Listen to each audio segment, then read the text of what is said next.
மே 12. ஆற்றலா ஆவியா? உனது ஆற்றலாலும் அல்ல, வலிமையாலும் அல்ல, ஆனால் எனது ஆவியாலேயே ஆகும். சகரியா 4:6.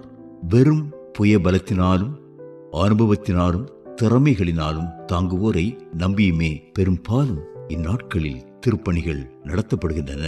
நம் அனுபவங்கள் நம்மை கரையேற்றிவிடும் என நம்பிவிடக்கூடாது. இவை அனைத்தும் நம் கண்ணை மறைக்கும் சாத்தானின் ஆயுதங்கள். இவற்றினால் ஊழியங்கள் வெற்றி பெறும் என அவசியமில்லை. இயேசு எப்படி ஊழியம் செய்தார் என அடிக்கடி உற்று கவனிப்பது அவசியம்.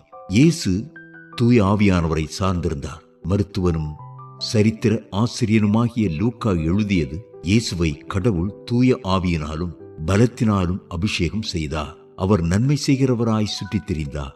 அப்போஸ்தலர் நடபடிகள் 10:38. அதாவது இயேசு தமது பலம் வல்லமை அத்தனையையும் கழற்றி வைத்துவிட்டு பிதாவிடமிருந்து பெற்ற அளவில்லாத ஆவியின் வல்லமையை அணிந்து கொண்டு ஊழியம் செய்தார். யோவான் 3:34. விரும்புகிறவனாலும் அல்ல, ஓடுகிறவனாலும் அல்ல, இறங்குகிற கடவுளாலேயே ஆகும். ரோமர் 9:16. ஆவியானவர் மீதே கிறிஸ்து முழுவதும் சார்ந்திருந்தார் என்பதற்கு ஜெபத்திற்கு அவர் கொடுத்த முதலிடமே சான்று.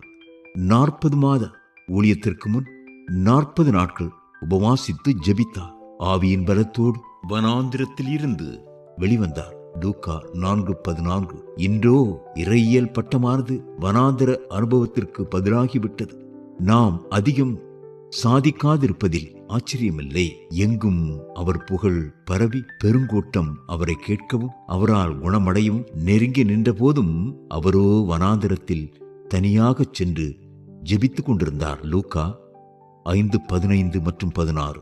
உலகை உண்டாக்கியவரை சந்தித்த பின்புதான் உலகத்தை சந்திப்பதை அவர் வழக்கமாக கொண்டிருந்தார். இயேசு தமது ஊழியத்தை ஜெபத்தில் துவக்கினார், ஜெபத்தால் நடத்தினார், ஜெபத்தில் முடித்தார். கெத்செமனேயிலும் கொல்கொதாவிலும் இன்றும் ஜெபித்துக் கொண்டிருக்கிறார். எபிரேயர் 7:25. வேறு வகையில் ஊழியம் செய்ய நாம் துணிகிறோமா? நமது இயலாமையை ஒத்துக்கொள்வதே ஜெபமா? ஜெபிக்கிறவன் கடவுளை நம்புகிறான், ஜெபிக்காதவன் தன்னை நம்புகிறான்.